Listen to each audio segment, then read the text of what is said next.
satu tadi ya. Kita ambil nih hijab. Ini hijab zikir. Ini teman-teman, hijab yang sangat tebal sekali itu hijab zikir. Tebal sekali. Maka zikir itu banyak. Zikir itu sangat banyak. Tapi hijabnya hijab cahaya. Dulu waktu saya berkhalwat 40 hari, kami diuji oleh guru-guru kami, mursyid-mursyid kami. Jadi disuruh zikir malam hari, 12.000 kali sekian. Besok pagi, nah nanti dilihat ujiannya, besok pagi atau sore. Sore kita mau berbuka, nanti pada ngobrol. Waduh, hari ini saya ngantuk sekali. Kenapa? Malam tadi zikir 12.000 kali 7. Jadi hijab gak tuh? Dia zikir 12.000 kali 7, itu cahaya. Tapi dia sebut zikir itu jadi gelap, namanya ujub. Ada lagi satu lagi, wah ente banyak amat zikir begitu. Saya belum sampai 1.000, itu sudah fana. Padahal dia ketiduran. Ngorok. Ya. Tahu-tahu udah subuh. Ketiduran disebut fana. Tahu fana ya? Karam. Tenggelam dalam nama Allah. Enggak, dia enggak tenggelam kok, dia ketiduran kok. Wah, lu cemen, baru nggak nyampe. Saya 1.000 aja udah hilang. Udah fana. Masa 7 kali 12.000 gak fana-fana. Ada satu yang diam. Yang diam ini merasa, gue diam aja deh. Kata guru gak boleh pamer. Ini yang paling benar. Dia merasa benar. Maka hari itu gak ada yang lolos. Satu pun gak ada yang lolos. Malam besok zikir lagi terus lah begitu. Adalah 10 hari. Saya nggak tahu saya lolos apa enggak tuh. Kenapa bisa begitu? Ternyata iblis yang dulu namanya Azazil itu ahli zikir dan saya udah sering membahas itu. Azazil berzikir berapa lama? 18.000 tahun. Ada yang pernah zikir selama itu? Kayaknya 18 menit sudah langsung fana. Ya, 18 menit zikir langsung hilang. Tahu-tahu sudah subuh. Ya, orang ketiduran disebut fana. Enggak, fana enggak begitu. Fana itu ada yang diingat sebelum fana. Getarannya dahsyat sekali. Ketika kalimah itu sangat berat, baru namanya fana, kayak pingsan. Karena kalimah itu berat. Dulu Sayyidina Musa minta, nah ini kisah yang sudah sering saya bacakan, minta supaya dikhususkan kalimah, tapi Allah cuma kasih la ilaha illallah. Minta lagi, ya Allah khususkan dong. Apa kata Allah? Ya Musa, ini kalimah engkau timbang dengan langit dan bumi, lebih berat kalimah itu. Kolbu kita belum siap, masuk kalimah itu pingsan. Maka zikir itu jangan hanya dengan jantung, jangan hanya dengan otak, gak kuat. Itu yang membuat seseorang bisa hilang dalam zikir. Maka berzikirlah dengan kolbu sanggup menahan derasnya kalimat Allah. Ya, jadi sekuat apapun kalimat Allah itu datang, dia akan sanggup, tapi bergetar-getar. Nah, namanya ekstase kalau bahasa orang kampus. Kalau bahasa sini apa ya? Orang kalau zikir badannya gerak-gerak itu namanya apa? Tahu nggak namanya apa? Orang Banjar nyebutnya apa? Hah? Masbuk. Kirain masbuk sholat. Ya, bolehlah. Masbuk atau masbuk itu mungkin dari kalimat sabaqal mufarridun ya. Sabak. Kalau di Sumatera dulu di kampung saya kita nyebutnya jazbah. Ketarik oleh kalimat itu. Ya, bayangkan nih kalimah masuk ke bumi, hancur bumi. Maka dalam kacamata ma'rifatullah, jika ada longsor di suatu tempat, itu berarti Allah bertitah di bukit itu atau di tanah itu, maka dia jadi longsor. Pasti ada asbabnya. Itulah makna lau anzalna hadzal qur'ana ala jabalil la ra'aitahu khashi'an mutasaddi'a. Ya, kalau diturunkan Quran ke gunung, hancur lebur dah. Ya. Jadi di kolbu kita ada nama Allah satu saja. Dan istiqomah nama ini ditahan di dalamnya sampai mati. Itu nama lebih berat dari langit dan bumi. Nah, tapi ada satu rahasia, teman-teman, sahabat-sahabat semua. Yang ditimbang itu amal. Jadi nanti di akhirat ada namanya mizan. Apa arti mizan? Timbangan amal, ya. Anggaplah ini timbangannya. Ini timbangan hanya menimbang amal. Kalau enggak amal dia enggak timbang. Maka apa saja amal kita ditimbang.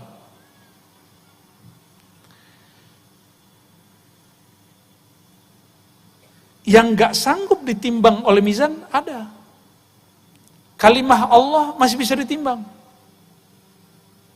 Masih bisa ditimbang. Ini yang disebutkan dalam hadis Imam Baihaqi.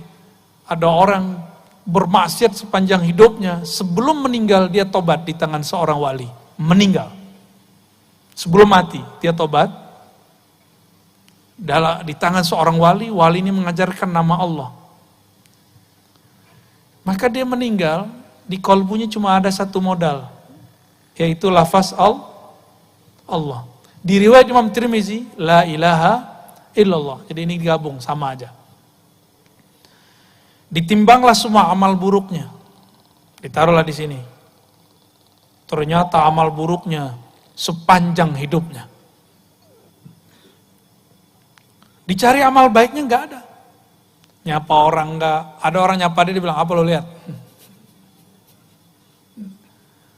Ada orang bantu dia bilang, yang so-soan, gue juga bisa. Malah nyuruh, lebih dari itu, malah nyiksa orang dia.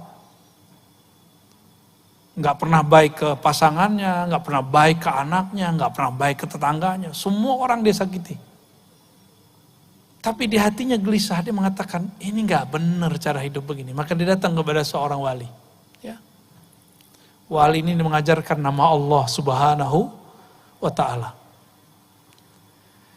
Ketika sudah ditimbang, kira-kira kalau amal baiknya nih, ini kan baik nih, nggak ada isinya. Yang berat yang mana? Yang buruk.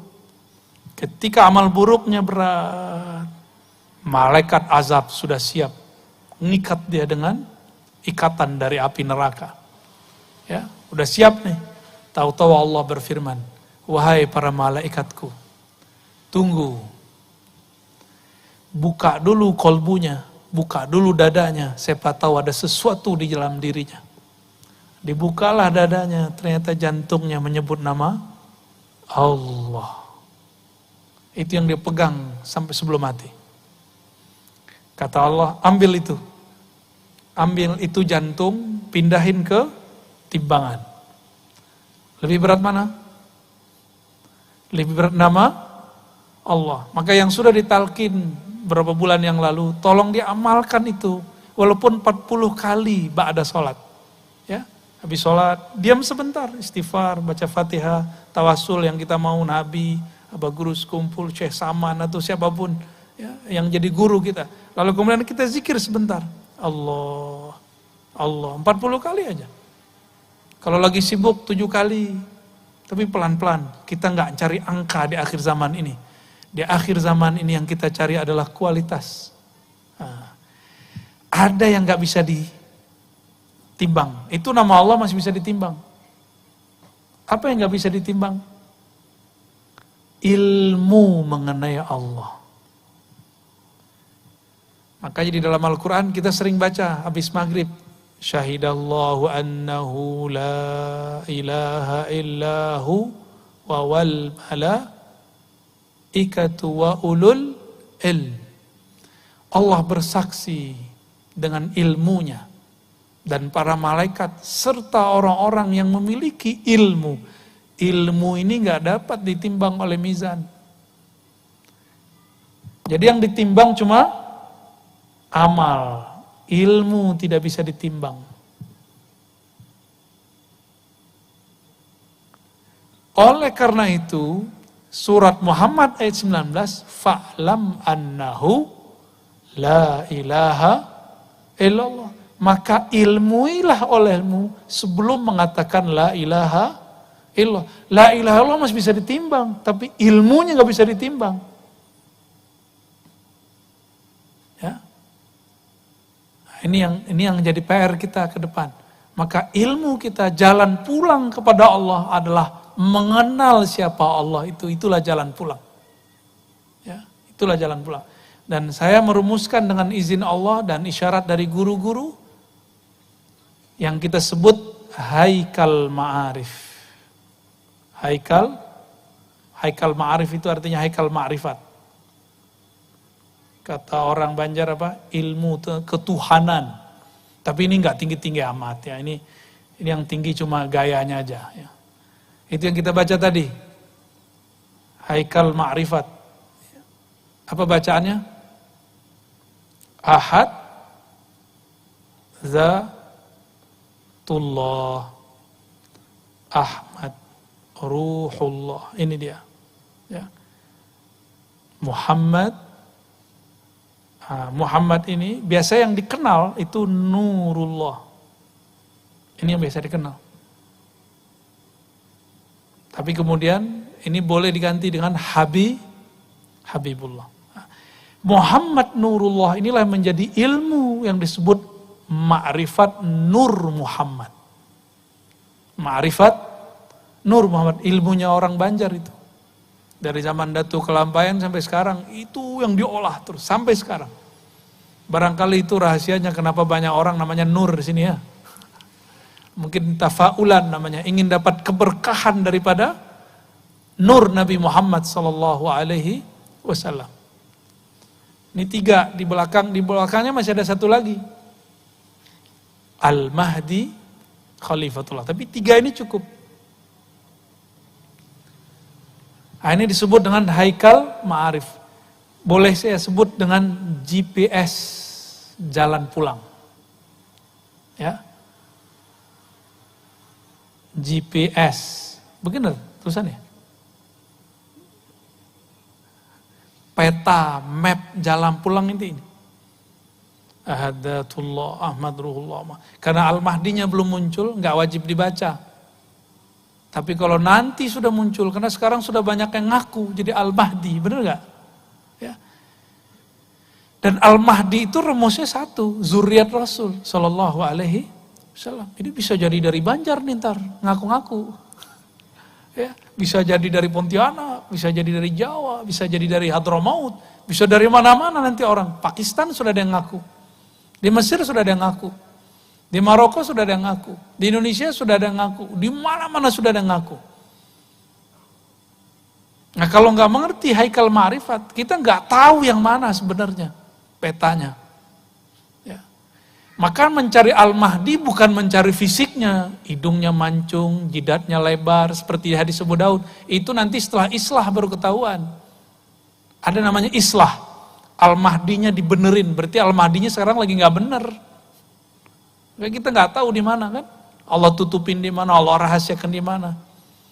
Bisa jadi orang yang kita kenal selama ini, bisa jadi bukan. Yang penting zuriat Rasulullah Sallallahu Alaihi Wasallam. Habis ini kayaknya banyak nih zuriat Nabi yang bakal ngaku nih. Wah hidung mancung nih ya, jidat lebar, waduh. Tapi yang saya tahu para habaib itu takut, ngaku Habib aja takut. Saya nggak pantas jadi Habib, malah gitu ngomongnya. Ini Habib yang asli, ngaku nggak pantas jadi Habib, gimana ngaku jadi pantas jadi Al-Mahdi? Ya.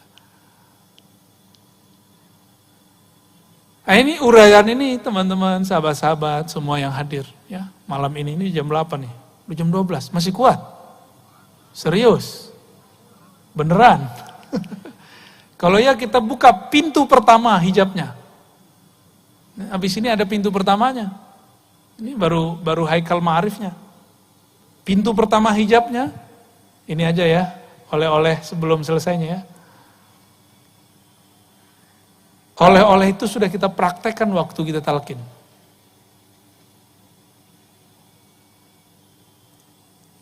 Jadi hijab apa saja, jadi anggaplah kita akan menuju Allah. Maka banyak tangga-tangga di sini, jalannya macam-macam sini untuk menuju kepada Allah Subhanahu wa taala. Pintu gerbang pertamanya di sini itu bernama At-Taubah. Tapi bukan seperti yang kita bayangkan. Astagfirullah, bukan itu. At-Taubah. Taubat. Itu pintu hijab pertama. Mau pulang kepada Allah, ini pintu hijab pertamanya.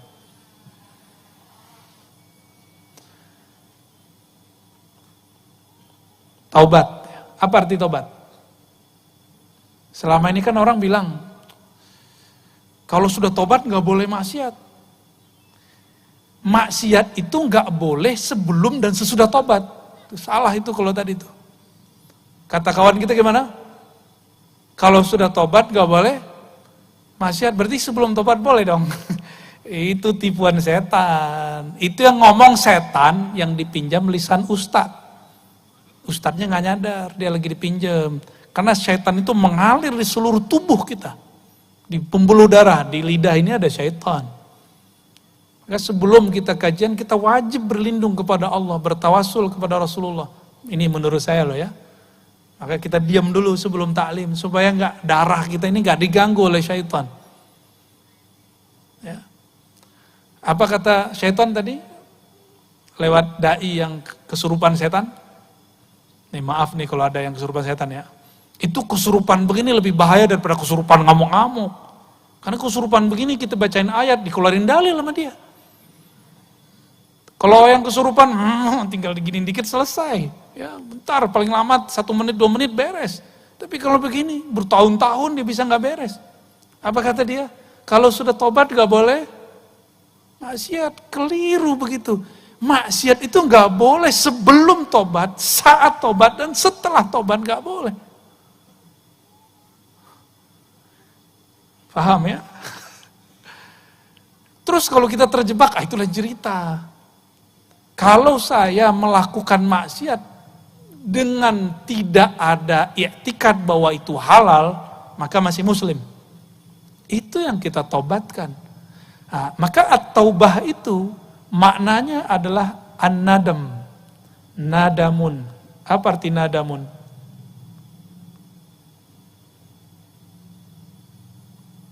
Menyesal.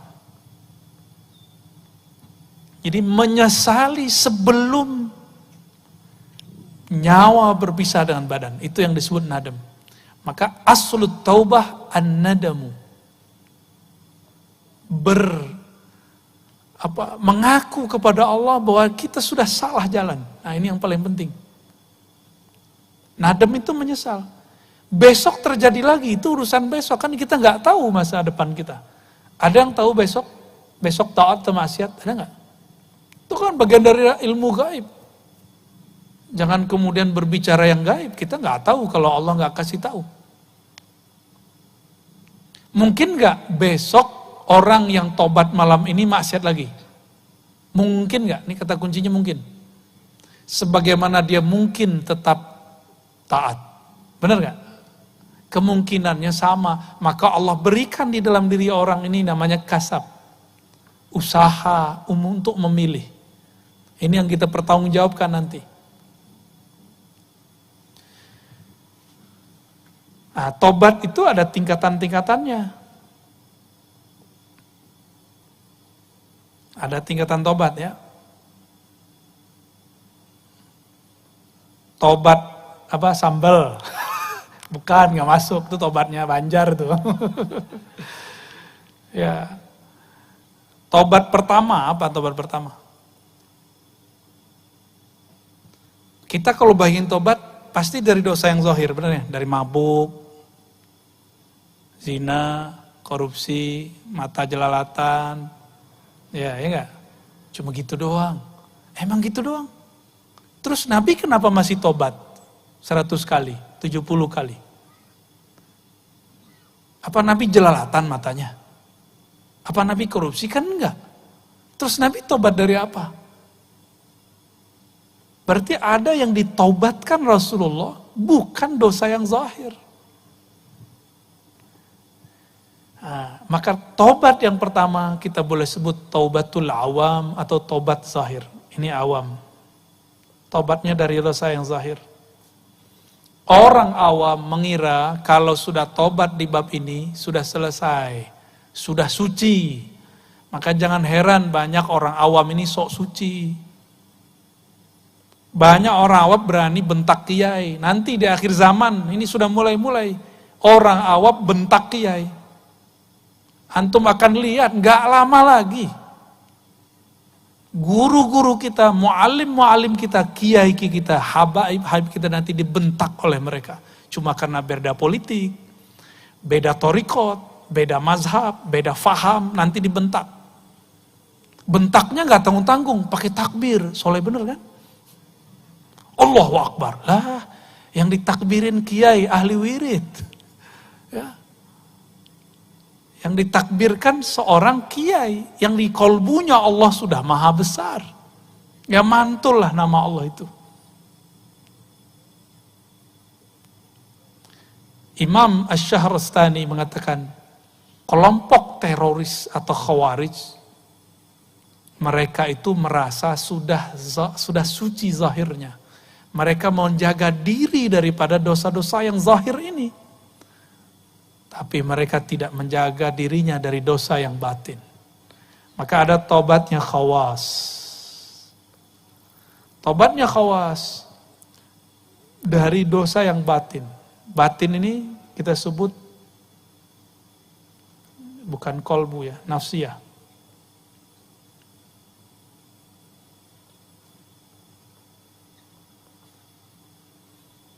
Nafsiyah ini saya sudah sering jelaskan, masih ingat gak? Karakter diri.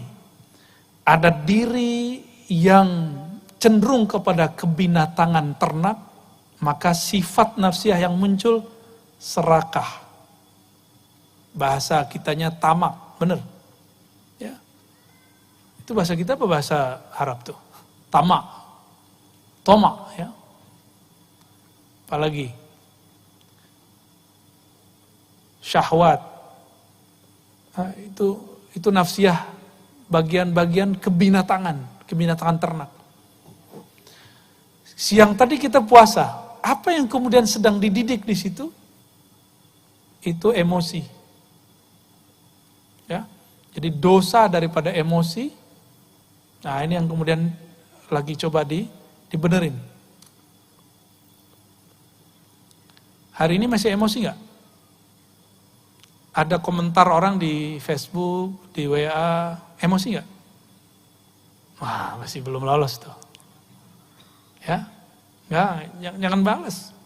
Kata Nabi, jika ada orang mencacimu, syatamahu, au qatalahu, falyakul inni shaib. Ada orang nyerang kamu, ngata-ngatain kamu, tolong katakan, saya sedang shaib. Apa arti shaib? Sedang menahan ini semua. Ini emosi. Nah, ini namanya sifat buas. Emosi, prasangka. Coba, siang tadi, walaupun puasa, pernah berprasangka nggak sama orang di depan kita lagi naik motor, naik mobil? Pernah ada? Tuh, udah rusak puasanya udah. Gak diangkat, serius, gak diangkat sama sekali. Kan puasa mau naik nih, tanpa hijab kepada Allah. Puasa itu gak ada hijabnya. Nah, ketika ini terjadi, ini menjadi hijab. Inilah hijab serakah, syahwat, emosi, prasangka. Nah, ini hijab kegelapan. Ada hijab cahayanya di sini. Nah, hijab cahayanya gimana? Puasa nih. Teman kita di kantor nggak puasa. Kita bilang, ahli neraka kau. Padahal kan kita bisa berbaik sangka. Kamu sakit gula ya? Kan bisa begitu.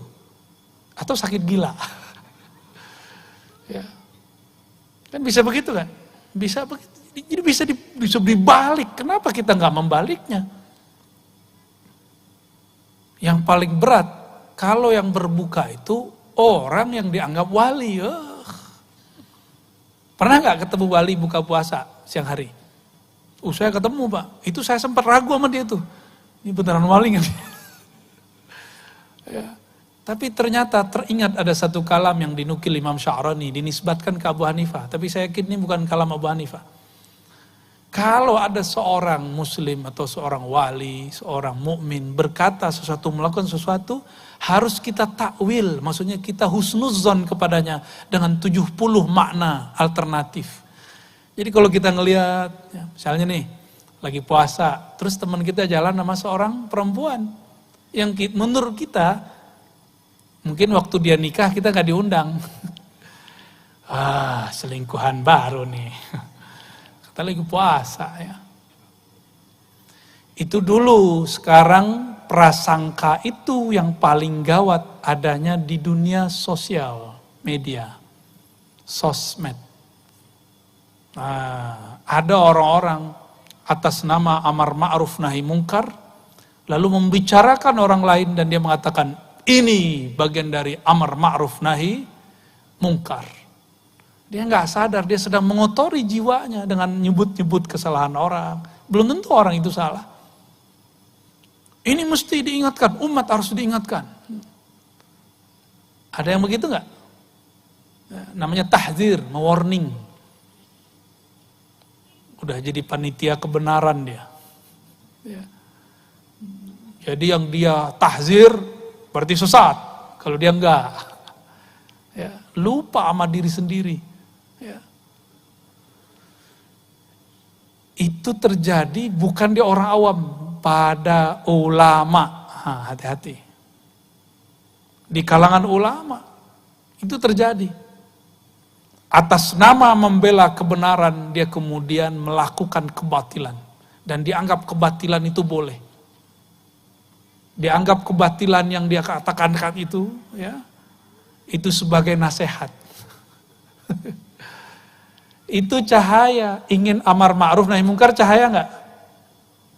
Tapi di dalamnya ada kebatilan. Kalau enggak belajar ilmu tentang hijab, enggak bisa memahami itu dengan baik. Enggak dibimbing sama guru. Maka bimbingan mursyid itu enggak boleh berhenti.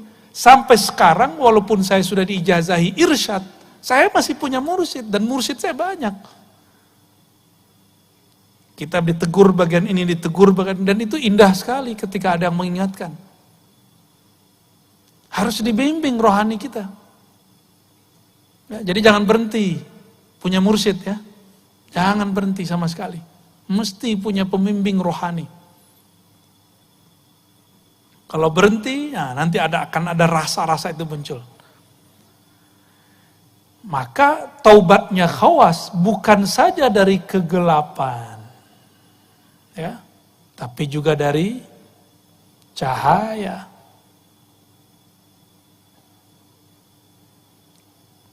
Lalu ada khawasul khawas. Inilah taubatnya Rasulullah. Inilah taubatnya para wali-wali Allah. Khawasul khawas. Taubat dari apa mereka? Di sini udah nggak ada nafsiyah. Ya. Sudah tidak ada nafsiyah, ya. Ini udah nggak ada nih. Di bagian khawas ini sudah tidak ada kecenderungan kepada nafsu, udah nggak ada. Bukan berarti mereka tidak ada nafsu, enggak. Nafsunya itu sudah tunduk. Di sana cuma ada qalbu ruh. Jadi para khawasul khawas ini, qalbu, ruh. Dua itu aja. Dan sudah nggak ada di situ, sisi-sisi kebinatangannya sudah nggak ada. Tapi dari qalbu ke ruh, wah ini ada fuad, ya.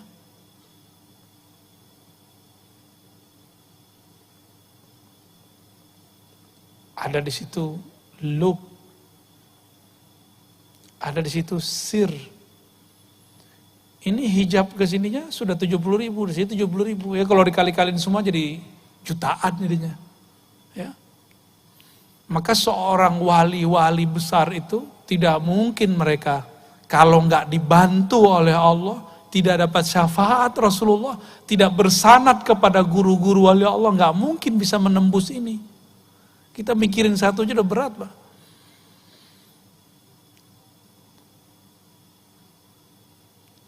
Ulama kita mengatakan la yalidu minal wali illa wali. Maka jika ada seorang wali, kalau dia punya murid, pasti muridnya jadi wali. Pasti jadi wali. Gurunya wali syaitan, muridnya jadi wali syaitan. Berarti jangan senang dulu tadi ya. Wali apa dulu nih? Gurunya waliullah, muridnya waliullah. Kalau perkataannya Imam Sya'rani lebih dahsyat. La yalidu minal kalb ilal kalb. Gak lahir dari anjing kecuali anjing, gak lahir dari ayam kecuali ayam, gak lahir dari ular kecuali ular, gak lahir dari seorang wali kecuali wali. Itu kata-kata kasar dari beliau ketika beliau sudah gergetan dengan orang-orang yang sok-sok wali. Kita ini gak pantas lah dengan makomat itu. Kecuali Allah kasih dan Rasulullah beri syafaat. Semoga Allah kasih dan Rasulullah diizinkan beri syafaat untuk kita semua. Ya. Ini aminnya kayaknya amin dah mau selesai ini ya. Iya. Gimana? Udah? Cukup? Gimana Pak? Udah ngantuk belum? Ini tambah panas ini kalau diterusin. Ya? Sahur. Dalam hati jerit. Jangan jerit-jerit lah dalam hati ya.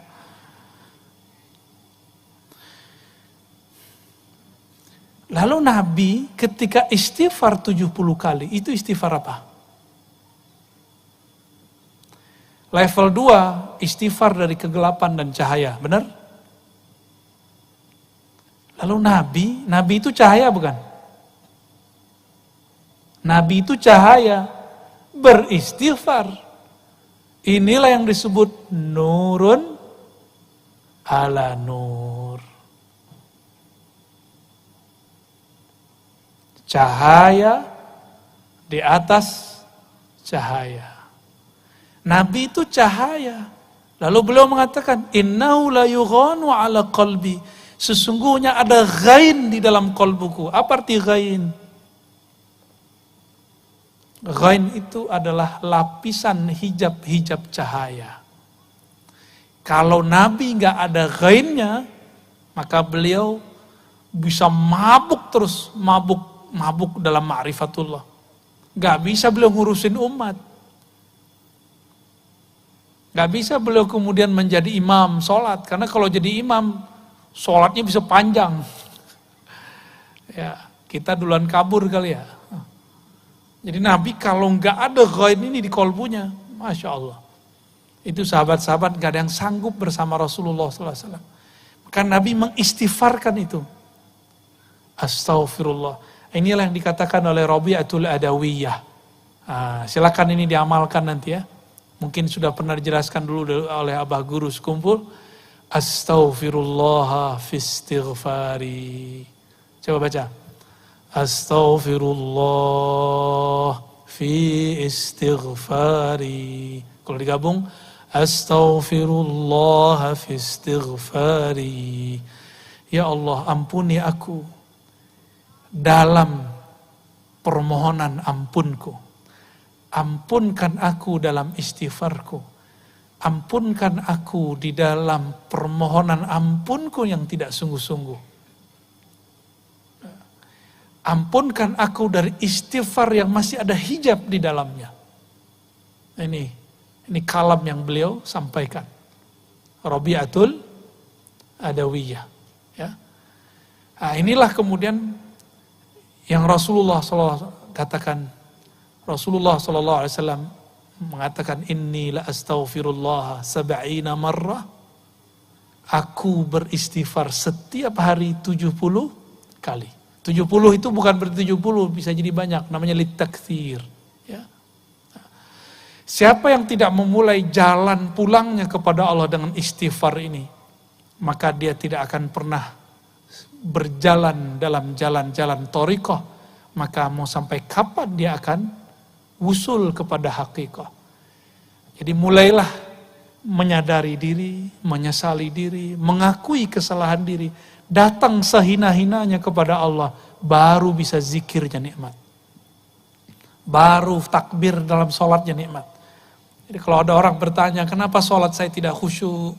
Kenapa sujud saya tidak nikmat? Kenapa baca Qur'annya tidak menyentuh? Karena tidak memulai dengan istighfar.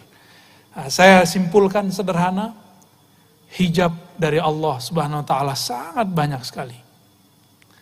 Dan kalau diringkas, ada dua hijab cahaya, ada hijab kegelapan. Jangan dipisah dua hijab ini. Dua hijab ini adalah cara Allah berinteraksi dengan kita. Dalam cahaya ada gelap, dalam gelap ada cahaya. Begitulah terus. Dan ini harus dilalui. Sampai kapan? Sampai Rasulullah memberi kita syafaat. Itulah yang disebut warid. Jadi warid itu adalah buah dari syafaat Rasulullah SAW. Atas dasar itulah aqrabut turuqi ilallah as-salawat. Maka paslah nama tempat ini bumi salawat. Karena jalan pintas, jalan tol kepada Allah itu bersolawat. Tapi solawatnya harus dimulai dengan istighfar. Ya, barangkali itu. Cukup ya?